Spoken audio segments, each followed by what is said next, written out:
Vamos falar sobre inovação em gestão pública. Tenho aqui 3 convidados. Dá para ter uma gestão pública eficiente ou eficiência só funciona no setor privado? Eficiência é uma coisa que a gente está buscando constantemente, né? E dentro da administração pública existe ainda aquela cultura de a inovação ser um pouco difícil, né? Existe algumas dificuldades de implementar, trazer alguma inovação. Só que algumas vezes a gente se depara diante de algumas tecnologias que já existem, já estão disponíveis, já estão sendo empregadas, muito bem difundidas, porque a administração pública ela não pode sair cometendo riscos, ela sempre tem que buscar uma solução que ela tem a garantia de que isso já está sendo empregado, já está sendo utilizado.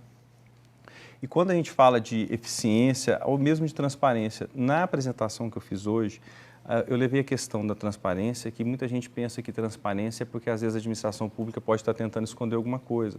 E às vezes não é. Às vezes, a maior parte, às vezes, é que a informação que ela consegue armazenar, ela não consegue estruturar, ela não consegue organizar aquilo de uma maneira que é fácil de se acessar, fácil de disponibilizar para os demais, informações que são muito valiosas, porque dentro da administração pública tem muita informação que é importante para vários setores, mas quando a gente está atento, quando a gente faz parte de redes como essas, quando a gente está atento ao que está sendo de inovador no setor privado e vê, dentro do setor privado já tem uma tecnologia que está sendo muito bem empregada. Esse é o momento de assumir o risco, que a administração pública, se já há algo comprovado que já está funcionando bem, é o momento de trazer, empregar de uma maneira gradativa, usar sempre um projeto piloto para demonstrar, fazer seminários, convidar outros órgãos públicos, mostrar a eficácia daquilo ali e aos poucos aquilo se tornar uma diretriz, até que isso seja implementado. Mas o mais importante é a inovação em si, ela tem que ser buscada a grande parte lá fora. Tem que ter essa busca, está fazendo esse contato das pessoas que estão se interagindo com inovação. Você vai, busca, vê a inovação que está acontecendo, se garante que aquilo realmente é inovador, aí você começa todo aquele trabalho de incorporar isso para a administração pública. Quer dizer que se buscar essa inovação dá para ser eficiente? Você consegue ser eficiente uma vez que você consegue incorporar as inovações corretas, que já teve algum impacto, que já se mostrou o resultado, porque há várias tentativas de inovação na administração pública que às vezes acaba levando a alguns embaraços. Então, ele tem que ter essa cautela. A administração pública ela tem que ter um pouco mais de estabilidade. Ela não pode estar ali sempre passando por algum tumulto. Mas eficiência é alguma coisa que a gente está sempre buscando. A tecnologia da informação é algo que tem sido formidável. Hoje, por exemplo, isso levou um tempo. Há menos de 1 ano e meio que dentro dos ministérios foi implantado um sistema chamado SEI, em que agora foi eliminado de vez papel, não existe mais papel. Isso trouxe muita eficiência para fazer transporte de informação, acesso à informação. Ainda não é um método perfeito, mas isso já trouxe um grande ganho de eficiência.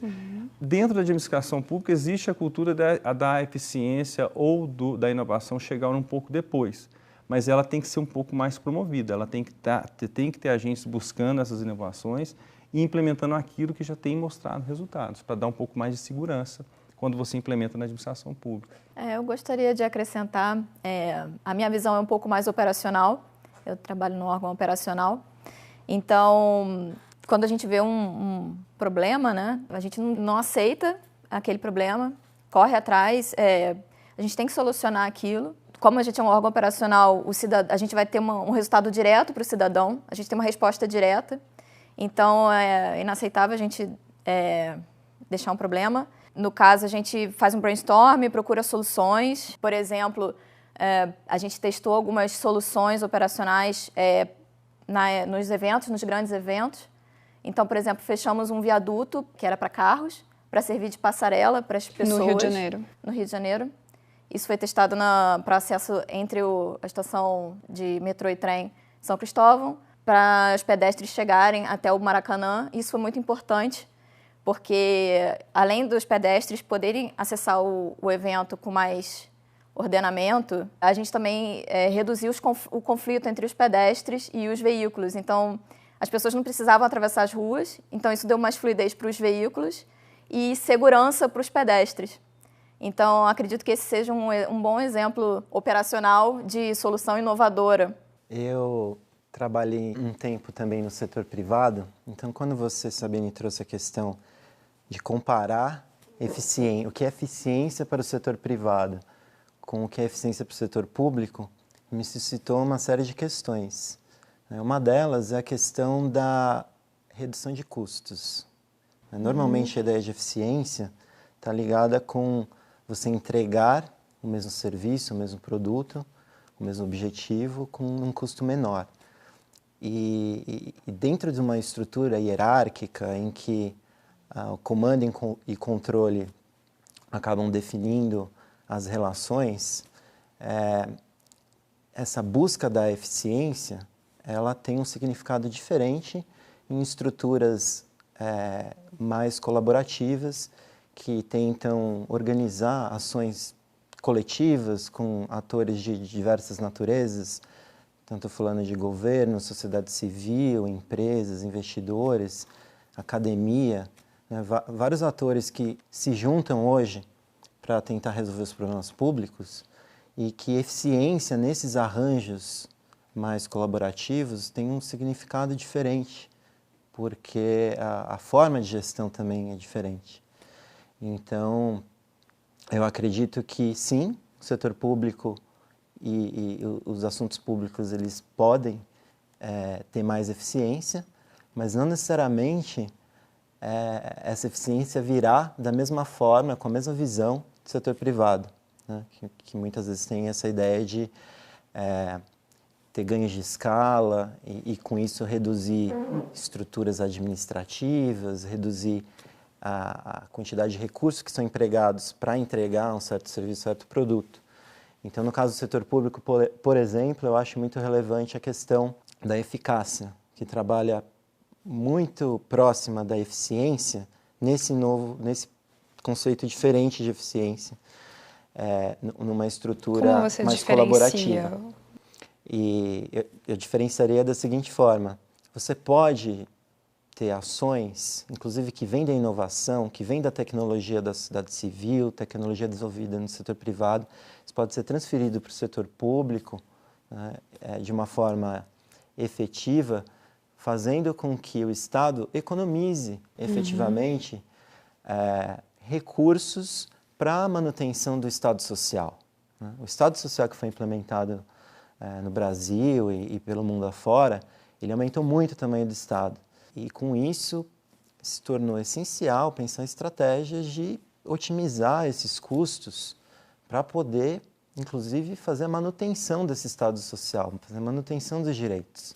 Então, eficiência, né, nesse sentido, é poder atender, né, essa população de uma forma ainda melhor. Então, ou seja, tem uma nova equação, um novo elemento nessa equação que não é o financeiro, que é o impacto social, que é impacto na qualidade de vida, na autonomia, né, na redução dos riscos sociais, são outros elementos na equação da eficiência. De alguma forma, identificar e implementar soluções que vão tornar o sistema como um todo mais eficiente. Por exemplo, o Estado ele pode investir em atenção domiciliar para pacientes crônicos que passam muito tempo no hospital. E com isso, ele vai diminuir a demanda por novas internações no futuro, num cenário em que existe uma demanda crescente e uma população que está envelhecendo. Então, da mesma forma, a questão da reincidência prisional, que é um custo enorme para o Estado, né, de albergar esses sentenciados e todo o processo de ressocialização, que não tem sucesso porque o indivíduo ele volta a cometer o crime. Então, atuar na prevenção, de uma forma geral, na prevenção à reincidência, na prevenção à evasão escolar, por exemplo, é uma forma muito efetiva de dar mais eficiência para o gasto público para manutenção dos direitos sociais. Eu fiquei pensando, o conceito de inovação, ele envolve muito a ideia de risco, né? Você tenta alguma coisa que é arriscada, pode dar certo ou não. Quer dizer que a inovação na gestão pública, ela sempre tem que vir de algum exemplo ou de fora ou do setor privado para não ter esse risco, ou dá para fazer uma coisa totalmente nova? Eu tenho um exemplo para dar sobre isso, porque quando a gente fala de administração pública, a gente pensa naquela administração pública a média, né? Tem os casos, os exemplos que fogem à regra e que às vezes são bastante significativos. Um exemplo que eu uso clássico, por exemplo, de eficiência, não em todos os aspectos, mas em alguns aspectos específicos, é o Exército Brasileiro. No Exército Brasileiro, eles desenvolveram uma plataforma para poder fazer gestão de todas as obras do Exército. E essa plataforma serviu, inclusive, próprias empresas do setor privado, tipo a Autodesk, quis conhecer um pouco melhor esse sistema. Quer dizer que foi o caminho contrário, foi o caminho Saiu contrário. do setor público. Eles desenvolveram uma tecnologia, uma ferramenta que para eles era muito útil, né? E antes de se falar nessas tecnologias de uma maneira mais corriqueira, eles já estavam desenvolvendo a própria plataforma, desenvolveram especificamente para eles. Quando isso foi introduzido para a Secretaria do Patrimônio, isso já foi comprovado, já estava funcionando corretamente. Nós não contratamos um novo serviço de fazer padronização cartográfica para poder fazer a gestão do patrimônio. Nós aproveitamos aquilo que o Exército já tinha desenvolvido. E não só nesse exemplo da parte tecnológica para fazer a gestão de terreno, de obras, o Exército tem alguns... Eu não sei se é justo fazer essa comparação, mas quando o Exército, às vezes, vai executar a obra, que é um trabalho típico do setor privado, uma empreiteira vai executar uma obra, é bem comum da obra ser executada com mais eficiência, dentro do prazo, dentro do custo, quando é feito pelo Exército. Não é sempre regra geral, mas assim, é um caso ponto fora da curva, onde você consegue mais eficiência e esse Exército é administração pública. Ou seja, tem casos, sim, que há a possibilidade de inovar, trazer mais eficiência. Mas é um ponto fora da curva, porque ainda é raro ter esse caminho da inovação vir do setor público. Não, na verdade, tem vários exemplos, né? Eu estou tentando lembrar aqui, a própria internet, a criação da internet veio de um órgão público, né? O governo americano, né? Isso. Então, tem vários exemplos de inovações que vieram do setor público e aí eles foram para fora. E aí eu estava pensando na parte operacional, né? Num contraponto seria... qual é a melhor solução que a gente pode dar com os recursos que a gente tem? Quer dizer, é mais ou menos a mesma coisa, mas a lógica é um pouquinho diferente. Não é como reduzir custo, é como eu entregar mais com o que eu tenho. Eu acho que isso está muito alinhado com a questão do impacto. Então, o recurso ele pode ser empregado de uma forma, vamos dizer assim, a nivelar o nível a nivelar a entrega desse serviço para o beneficiário, ou ele pode ter um aspecto mais customizado nessa entrega e vai atender melhor as necessidades daquele indivíduo. Então, isso também para mim é eficiência. Então, a eficiência não é só... Porque se você tiver como parâmetro custo, você não está olhando para a qualidade da entrega, vamos dizer assim. E esse é um tema muito... Se pensar só em baixar custo... E o que é qualidade da entrega, o que é impacto para o beneficiário. Então, todas essas discussões, acho que elas têm que entrar no primeiro plano, porque é onde efetivamente está trazendo benefícios sociais, está causando transformação para as pessoas. E tradicionalmente, o foco tem sido muito mais na oferta, né, do que é ofertado, de que forma que ampliamos o acesso a esses serviços para as pessoas e menos como é que as pessoas estão sendo impactadas pelo que está sendo oferecido. E para mim, a eficiência também é a gente ter mais feedback de como as pessoas estão recebendo, como é que isso está afetando a vida delas.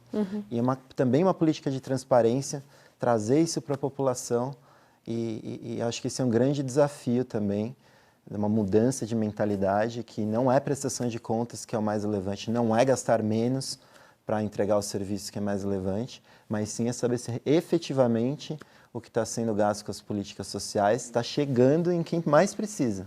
Eu acho que uma grande diferença do setor privado ele tem que se preocupar com lucro, né? E o governo, ele tem que se preocupar com as entregas, né? A qualidade de vida do cidadão. Então, a lógica não é a mesma, é diferente. No caso, o setor privado, ele tem mais essa lógica, porque tem a questão do lucro, mas em muitos sentidos ele também se preocupa com outros indicadores que não são financeiros. Por exemplo, a satisfação do cliente é importante, né? A imagem da empresa é importante. E muitas empresas estão incorporando questões socioambientais também nos seus modelos de negócio, né? A questão, acho que talvez que diferencie, né, que essas são coisas que são acessórias no modelo de negócio normalmente, né? Então, são poucas empresas que se comprometem com metas que vão reduzir os lucros ou que vão gerar mais custos para poder atender essas outras demandas da sociedade. É curioso que quem trabalha com cultura de inovação, né, principalmente no setor privado, fala muito da questão dos indivíduos, né? Você falou, a instituição ela é composta por pessoas, né? As pessoas terem uma liberdade de opinar, de dar ideia e daquela instituição agregar aquela ideia, né? E não ver como uma barreira, um problema, está querendo fazer diferente. Quer dizer que dá no setor público, até num exército, né, que é extremamente hierárquico, para uma pessoa que não está no alto escalão ter uma ideia que seja uma ideia inovadora? Isso é possível? Eu acho que é possível criar mecanismos dentro da instituição onde essa inovação ou métodos mais eficientes possam ser gerados ali dentro, onde ali dentro você consegue criar uma escalada na posição e criar uma valorização interna, de fazer... Eu me orgulho de estar nessa instituição porque nós estamos inovando em determinado setor e nós estamos mostrando para outras instituições como aplicar essa mesma tecnologia ou como isso está sendo bem refletido na sociedade. Existe, sim, eu vejo sim uma maneira de...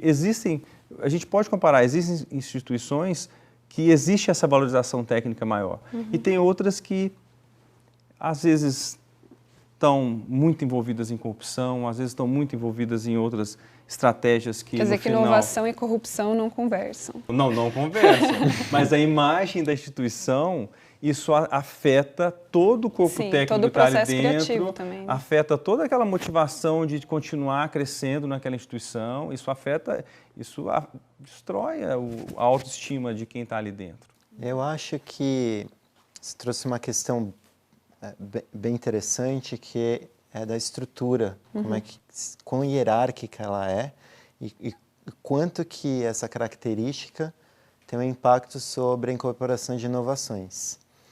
Então, eu acho que, efetivamente, estruturas que têm capacidades gerenciais de orquestração, de valorizar, né, as diferentes ideias e opiniões e soluções que são aplicadas em diferentes contextos, fora da estrutura hierárquica, né, ou mesmo dentro. Muitas vezes, as pessoas que estão inseridas... Eu vi muito isso nos órgãos públicos que eu tive a oportunidade de interagir, até porque a minha função sempre foi muito vertical dentro do governo e horizontal com diferentes atores da sociedade. Então, eu percebi que muitos servidores ali, eles tinham ideias geniais e que eles não conseguiram, e aí por uma limitação da estrutura, uma limitação pessoal de articulação deles também, de levar essas ideias adiante, convencer os gestores a embarcar na ideia e tomar as decisões necessárias para que a ideia fosse implementada, né? E mobilizar os recursos para isso acontecer. Muitas vezes, um servidor que talvez tenha uma função técnica, ele não tem todas as capacidades, ele não tem a visão ampla, talvez, que um gestor, que seja uma posição mais alta, tem, de mobilizar todos os recursos necessários para algo novo acontecer. Até porque algo novo demanda uma energia muito maior para se materializar, que não é só recurso financeiro, envolve todo um processo de aculturamento. Né? Então, acho que essas instituições, as instituições públicas, principalmente, elas precisam se capacitar para ter essa função de orquestrar a participação de diferentes atores, seja no financiamento, seja na entrega do serviço, seja ferramentas de regulação, que são indiretas, sobre dinâmica de mercado, enfim.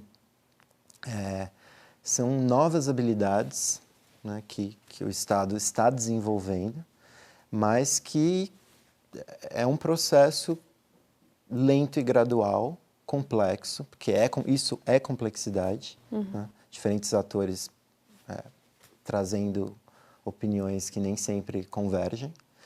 Então, acho que tem um papel importante de estruturação. Né? O governo precisa entender quem são esses atores, qual o papel de cada um e quais são os instrumentos de ação pública disponíveis para juntar essas peças e levar a inovação para a prática. Você está falando de bastante de diferentes atores, né?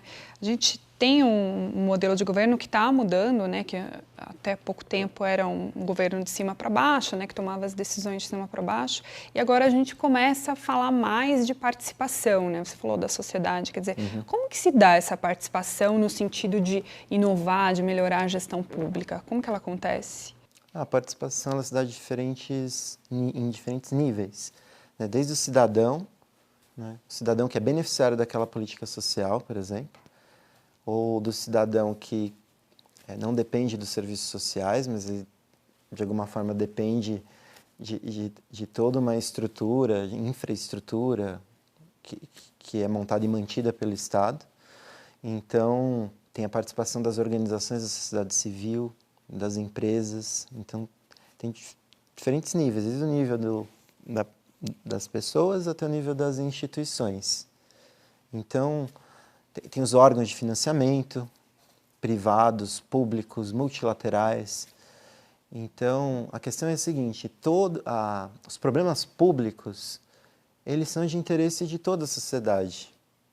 Né? Então, não faz sentido hoje, na era da informação, essa era que a gente está vivendo, pensar que o Estado é o único responsável por resolver os problemas públicos. Né? Até porque muitas organizações, as pessoas também estão envolvidas, elas não são meramente vítimas, né, dos problemas, elas também são protagonistas das soluções. Então, eu acho que a gente está vivendo um mundo da complexidade, em várias dimensões, e na dimensão da resolução dos problemas públicos também não é diferente. Na Prefeitura do Rio, acho que tem uma iniciativa interessante. A Fundação João Goulart criou um programa chamado Líderes Cariocas. Eles entendem... Bom, eu também entendo que as pessoas são peças-chave fundamentais para que a gente consiga entregar um resultado bom para a população, né? Isso em qualquer órgão, tanto o governo quanto o setor privado, as pessoas fazem diferença. Quando a pessoa vira um gestor, geralmente ela tem que aprender na raça, né? A gerir, de repente ela era um pouco técnica, e de repente ela começa a ter que gerir pessoas, e gerir finanças, e gerir projetos, processos, e tem que aprender fazendo. E aí esse programa, ele tem o objetivo de treinar novos gestores, criar essa cultura de sucessão de liderança, né? E com o objetivo de que isso vai fazer diferença na entrega dos resultados para os cidadãos. Eu acredito bastante nisso. Ou seja, ele treina os gestores públicos que já estão no setor público. Sim. Não, o Líderes Cariocas, ele identifica pessoas na prefeitura, servidores públicos, e que têm o potencial de ser de liderança, né? E aí capacita, isso que ele falou, da necessidade de capacitação, de treinamento, para poder a pessoa aprender como ser um bom gestor, né? Acredito que isso, daqui a alguns anos, possa fazer bastante diferença. Onde eu trabalho, na Secretaria do Patrimônio da União, essa questão de participação popular, ela está sendo levada em consideração. Só que a gente tem que ter o cuidado, quando envolve participação popular, é a quantidade de dados. Né? Até então, quando não tinha internet, nós tínhamos que fazer audiências ou então uma participação representativa, mas agora a gente está com a informática, internet, a gente consegue ter de fato a participação do cidadão diretamente. A maior dificuldade que tem hoje é conseguir compactar ou analisar aquela gama de informações para que o cidadão que participou não se sinta pô, a minha participação não foi efetiva. E como se faz E isso? como que a gente está fazendo? Nós estamos fazendo um processo gradual. Nós estamos, nesse exato momento, fazendo... A gente tem vários bancos de dados com informações, porque quando a gente fala de patrimônio da União, nós estamos falando também de terras da União, áreas de bem de uso comum, as praias, por exemplo. Nesses aspectos, tem gente sempre que denuncia que houve algum desmatamento, houve alguma invasão, e a gente está fazendo de tal maneira que vai ser talvez por meio de aplicativo, ou talvez no meio do site, em que essas informações sejam bem filtradas, que vão começar a vir muitas informações, não vai ser possível analisar todas, isso não é uma realidade, analisar todas as denúncias, mas a gente vai estar fazendo de tal maneira que a gente consegue filtrar pela relevância ou pelo acúmulo, a gente vai conseguir fazer uma análise de dados e apontar, está tendo muita denúncia, muita informação da população nesta área, a gente vai conseguir direcionar melhor. Mas essa estrutura de analisar os dados, essa é a principal dificuldade hoje, mas nós já temos tecnologia para isso. Quer dizer que a ideia é que a população, todo mundo seja uma espécie de fiscal aí no seu caso, sim, né? Quer dizer, eu estou sim. lá na praia, eu sei que aquela praia é um patrimônio público, então eu vou fiscalizar e vou ter uma ferramenta para denunciar, é isso? Ele vai poder colocar a posição geográfica, ele vai poder colocar fotos, ele vai poder descrever um pouco mais de detalhes da situação para não ficar uma denúncia vaga, mas aquele dado vai chegar junto de um banco com milhares de denúncias, mas a gente vai poder filtrar aquilo e ver onde se concentra mais para poder direcionar, para deixar mais efetiva a força de trabalho de fiscalização, para poder direcionar mais eficiência. Para ter mais eficiência. William, você acha que as pessoas estão preparadas para ter esse papel, ou seja, para ter essa participação, elas têm condição de ir lá, estar numa praia e entender que aquilo é um patrimônio e de entender como que ela vai fazer para denunciar, ou proativamente, ou isso tem que ser um aculturamento, né? Elas têm que ser convidadas a isso? Nós estamos estudando essa estratégia. A grande maioria não entende quem tem o domínio daquela região ou em que circunstâncias aquilo é ilegal ou não é. Geralmente denúncias de pessoas que alguma tem um direito aqui, viu que é do lado, chegou e não tem o direito. Ela conhece um pouquinho melhor o funcionamento daquilo. Mas a gente está desenvolvendo a possibilidade de fazer algo mais educacional, que é a área da União, há informações. Praia pública, ela tem que ser pública. Se ela foi impedida por algum motivo, é obrigatório ter uma placa. Esse terreno está sendo ocupado temporariamente segundo essa autorização. Se a população tem conhecimento daquilo, ela vai poder fazer a denúncia sobre, foi invadido uma área pública, não encontrei placa nenhuma, perguntamos, vai no aplicativo. Okay? Isso a gente está planejando, é o último módulo, porque são tantas informações que a gente vai receber que todo o sistema de integração das informações do patrimônio tem que estar prontas para depois começar a receber essas. É o último módulo, mas é coisa assim para o meio do ano que vem. No caso dos Jogos Olímpicos, por exemplo, teve uma estratégia bem forte, foram diversas estratégias de comunicação para tentar fazer com que a população participasse do planejamento de trânsito, né? Entendesse que aquilo que a gente estava fazendo, o evento ia impactar na vida das pessoas, e o que a gente estava fazendo era tentando minimizar esse impacto, mas que para isso todo mundo tinha que participar. Mas elas não participavam no sentido de tomar a decisão e definir as estratégias, mas no sentido de entender o que estava acontecendo e...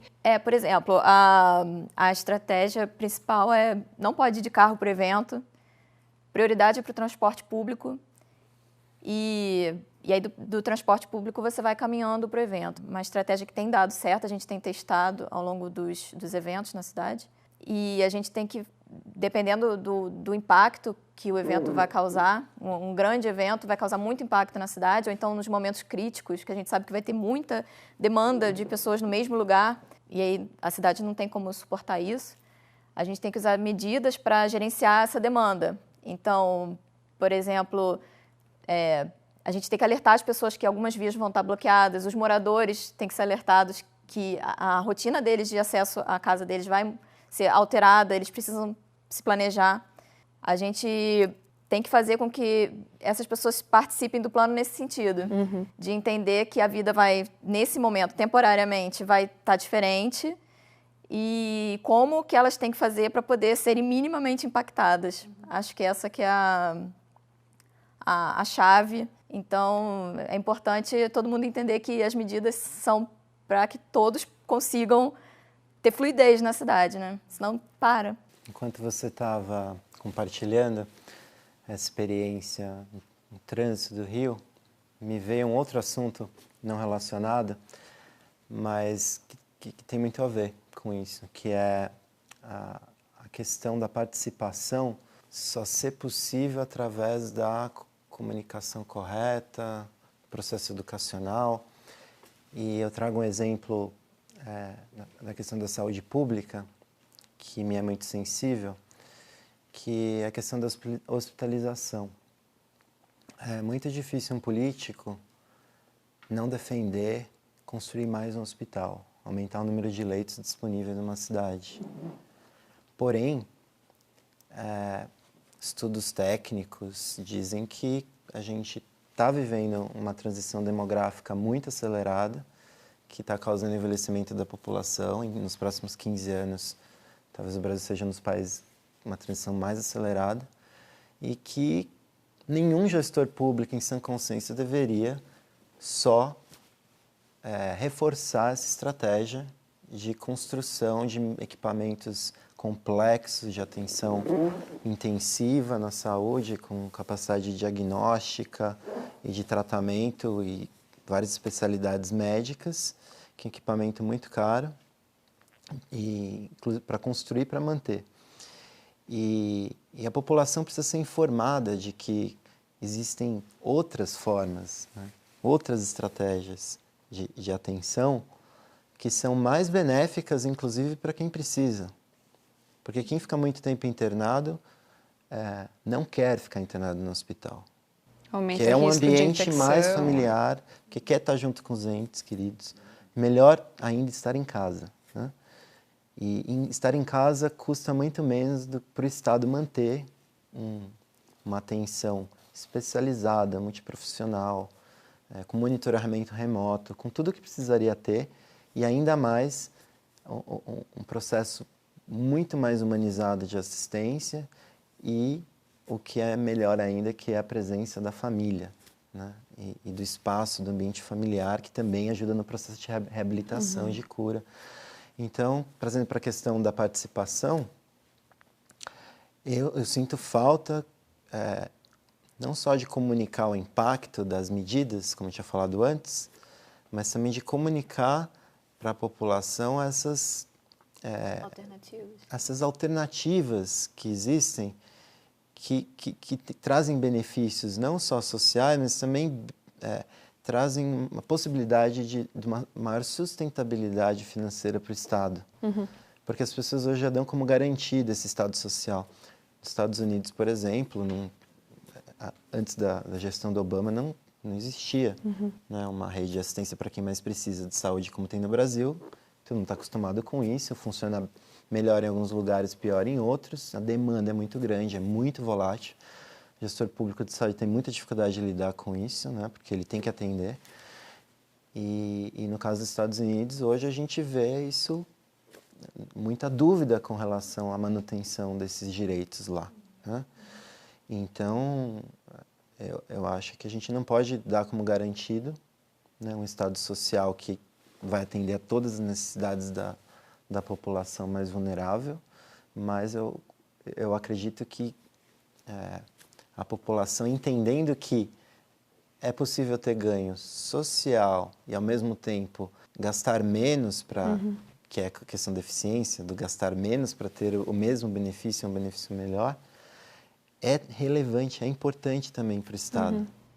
Agora, Rafael, e nossos outros debatedores também tiverem interesse, como conciliar o interesse político com a eficiência? Porque no caso específico de saúde, a gente sabe, existe uma recomendação internacional que um hospital eficiente é um hospital com mais de 150 leitos.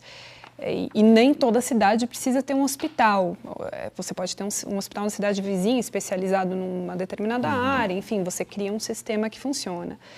Só que é muito bonito para um político inaugurar um hospital, mesmo que ele seja pequeno e ineficiente, ele sai lá numa foto e isso vai ser usado na sua próxima campanha.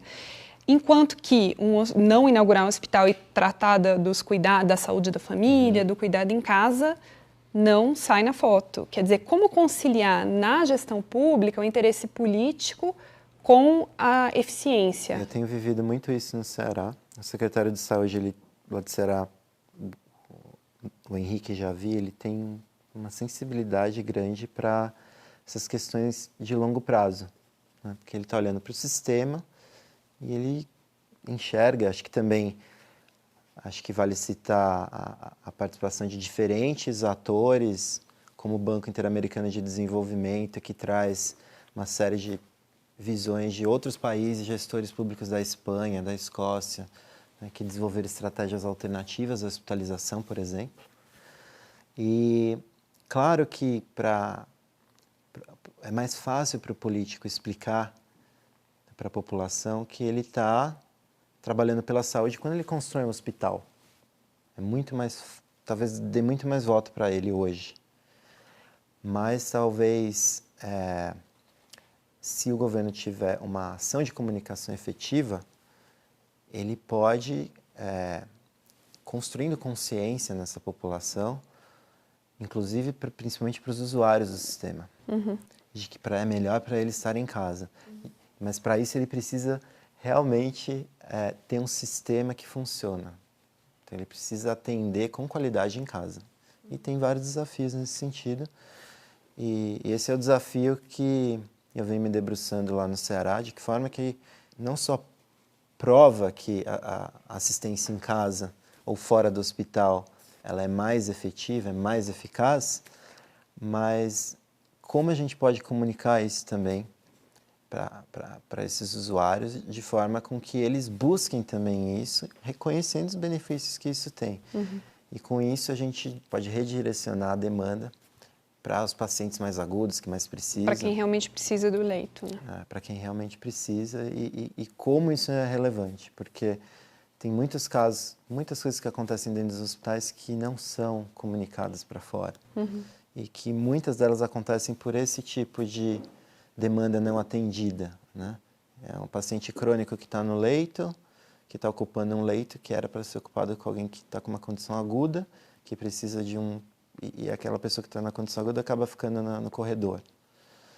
Então, é uma questão sensível. Acho que nem todo político vai, enfim, querer levantar essa bandeira, ou, enfim, dizer que não quer construir hospital, que não acredita no modelo da hospitalização, mas eu acho que, pelo menos dentro dos hospitais, reforçando esses serviços alternativos, aos poucos acho que a população vai compreender melhor. E pode até cobrar, né? E pode cobrar, inclusive. Mas o que acontece é que hoje é muito escasso. Né? Os programas de assistência domiciliar são pequenos, não existe uma coordenação para otimizar os recursos, não existe avaliação de impacto das ações, e tudo que está longe do ambiente institucional é mais difícil de controlar. Então, aí a palavra não é mais controle, é colaboração.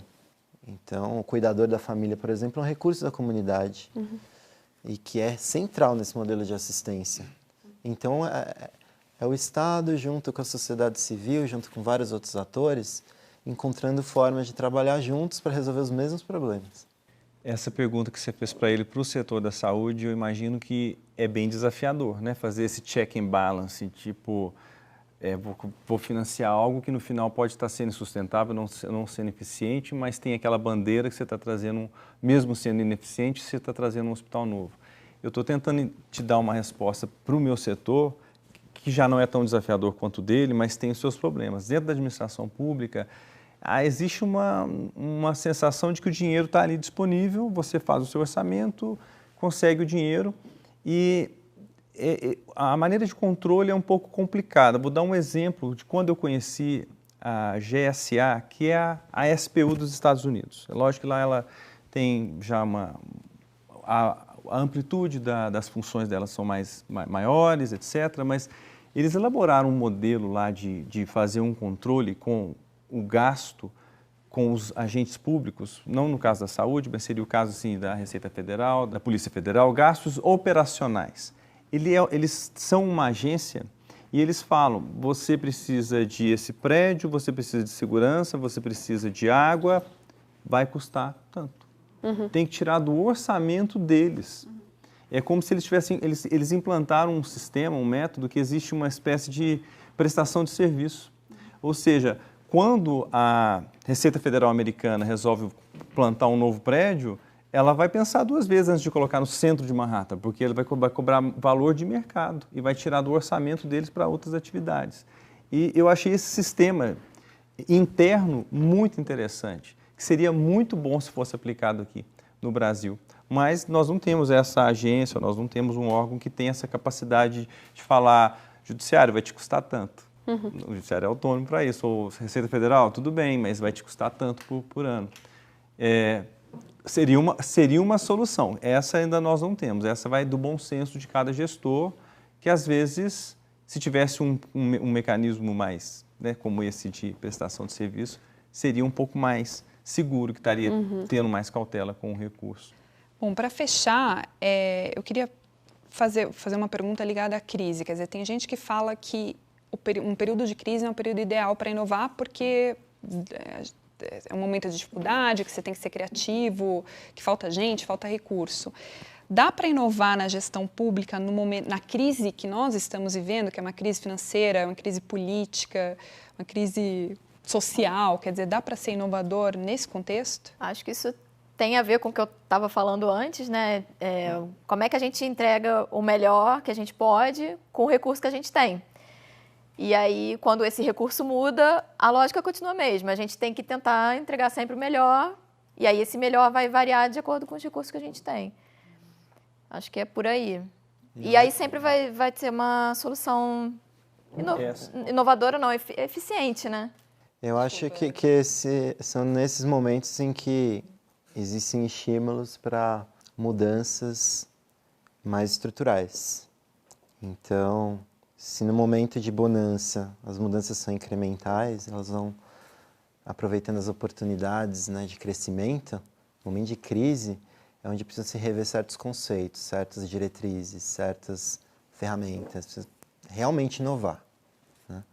Porque eu acho que o momento que a gente está vivendo é muito propício para pensar em estratégias de colaboração entre o setor público e o setor privado. Se a gente tem restrição orçamentária no público, por outro lado, é o momento de se criar, vamos dizer, regras para que essa interação seja benéfica e a favor do interesse público. Eu não diria talvez inovação, mas eu acho que durante momentos de crise exige um pouco de momentos de mais responsabilidade. Eu tenho alguns exemplos muito bons que crise nunca é bom, mas sai coisas positivas dali. Nossa responsabilidade em cuidar do patrimônio da União, quando viu que a crise fiscal está alta, nós temos que reduzir custo com aluguéis. A quantidade de imóveis que nós identificamos que estava assim, um servidor para cada, um espaço enorme. Aí verificou vários imóveis que estavam assim, não sendo ocupados, ou vários imóveis em que estavam sendo alugados para outro órgão, sendo que tinha imóvel disponível. Começou toda uma articulação para poder fazer aquele enxugamento de coisa que já estava disponível ali, mas até então, não era o momento. Se não tivesse a crise, ia continuar como está. Ia continuar, boa parte. Aí começou a se definir, para reestruturar todo mundo, quando eu falo de reestruturar, o espaço. Não para ter pelo menos um servidor a cada, eu esqueci se a metragem se é 6 ou 9 metros quadrados, vai dar prioridade para aqueles que estão pagando mais aluguel para vir para imóveis que a gente está disponibilizando. Ou seja, foi uma transformação que, se não fosse a crise, ia continuar constantemente pagando aquele aluguel lá sem necessidade, espaço utilizado com arquivo de papel. Veio a crise, tira tudo isso aí, digitaliza tudo, usa esse espaço para poder colocar computadores, pessoas trabalhando. Ou seja, a crise, nesse ponto, foi algo positivo. Ou seja, tem coisas positivas que vêm no momento de crise. Usando aqui as palavras que vocês repetiram bastante na nossa conversa, eficiência e complexidade, quer dizer, o sistema é complexo, mas dá para ser eficiente, dá para ser inovador de maneira eficiente, né? Sim. Obrigada. Obrigado. Obrigado, pessoal. Obrigada.